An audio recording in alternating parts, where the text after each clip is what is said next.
భాగస్వామ్యం ఇస్తాం, మేము ఇంతకంటే రేట్ ఎక్కువ ఇస్తామని వచ్చిన వాళ్ళని కూడా నిరాకరిస్తున్నట్టు అర్థమైంది అధికారులకు. అట్లా ఈ సంస్థల మధ్య రహస్య ఒప్పందం ఉన్నట్టే లెక్క. వీళ్ళు వాళ్ళ దగ్గర పోతున్నారు, వాళ్ళు వీళ్ళ దగ్గరికి వస్తున్నారు. ఇంకా గట్టిగా మాట్లాడితే ఇప్పుడు వాళ్ళ దగ్గరికి వెళ్ళిపోతుంది, చెప్పిన ప్రకారం వాళ్ళ దగ్గరికి వెళ్ళిపోతున్నారు నేను అంటున్నాను. అట్లాగే చాలా సార్లు ప్రమాదాలకు కారణం అవుతున్నాయి ఏవైతే మనకు స్క్రోలింగ్ జరిగే మనకు ఉన్నాయో. పంజాగుట్ట చౌరస్తా చిన్న సంఘటన చెప్తాను నేను.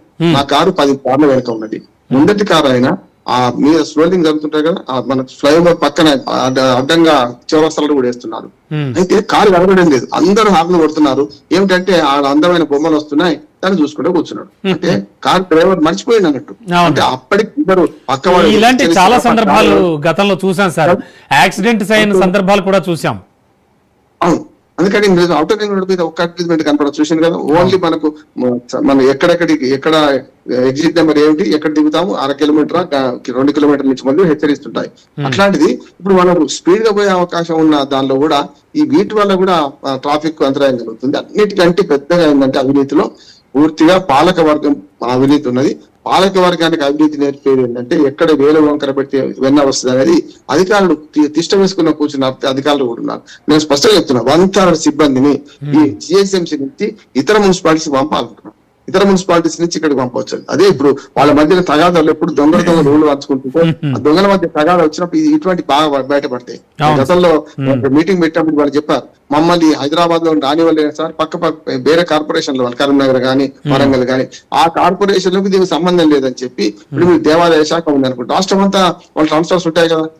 జిహెచ్ఎంసీ మాత్రం ఒక పెద్ద అవకాశాలు గనిగ పెట్టుకొని అవినీతి గనిగ సార్ ఇక్కడ సార్ మరో విషయం కూడా మాట్లాడుకోవాలి. సినిమా రంగానికి సంబంధించి, థియేటర్ల గుత్తాధిపత్యానికి సంబంధించి మనం గతంలో చాలా సార్లు మాట్లాడుకున్నాం. అప్పుడు కూడా ఆ నలుగురు అంటూ కూడా కొన్ని మాటలు వినబడ్డాయి. అలాగే యాజ్ ఇట్ ఈజ్ ఇప్పుడు ఈ అవుట్డోర్ మీడియా రంగంలో కూడా జిహెచ్ఎంసీకి సంబంధించి ఒక నలుగురు చేతిలో మాత్రమే ఇవన్నీ కూడా నడుస్తున్నాయి సార్. దీన్ని ఎలా చూడాలి? ఆ నలుగురితో ఆ ఇద్దరు కూడా వస్తుంది రమణ గారు. ఆ నలుగురితో ఆ ఇద్దరు ఇప్పుడు మనం మాట్లాడుకున్న 2 సంస్థల పేరు కూడా వస్తున్నాయి కదా, ఆ ఇద్దరు అని వస్తుంది సార్. అంటే అంతిమంగా పరిష్కారం అయిపోతుంది. ఎందుకంటే సమస్య వర్ణన అందరం చేస్తున్నా. పరిష్కారం అయిపోవాలంటే ఇవాళ అడ్వర్టైజ్మెంట్ల రూపంలో జిహెచ్ఎంసీకి ఎంత వస్తుంది ఆదాయం, దాన్ని జిహెచ్ఎంసీ బయట పెట్టాలి, 10 మంది పెట్టాలి. అట్లాగే వాళ్లకు అంటే ఒక్కొక్క అడ్వర్టైజ్మెంట్ బోర్డుకు చేసుకుంటే మనం ఎవరైనా వినియోగదారులు పట్టుకోవచ్చు కదా. ఏదైనా సరే ఒక అడ్వర్టైజ్మెంట్ మన హోర్డింగ్ పట్టుకుంటే ఎంత 2 లక్షలు వసూలు చేస్తున్నాం అనుకోండి, వీళ్ళు ఇచ్చేది ఎంత, వాళ్ళు తీసుకునేది ఎంత చూస్తే ఎంత ఆదాయానికి కంటి కొడుతుంది అనే దాని మీద కొన్ని స్వచ్ఛంద సంస్థలు ఇప్పటికే సర్వే చేస్తున్నాయి. ఇదేమో స్వచ్ఛంద సంస్థ పరిస్థితి చిన్నది కనుక ప్రభుత్వమే దీని మీద ఎంక్వైరీ జరపాలని కోరుతున్నాను. ఎందుకంటే అవినీతి ప్రభుత్వమే ఎంక్వైరీ జరపాలి. ఇంతమంది 219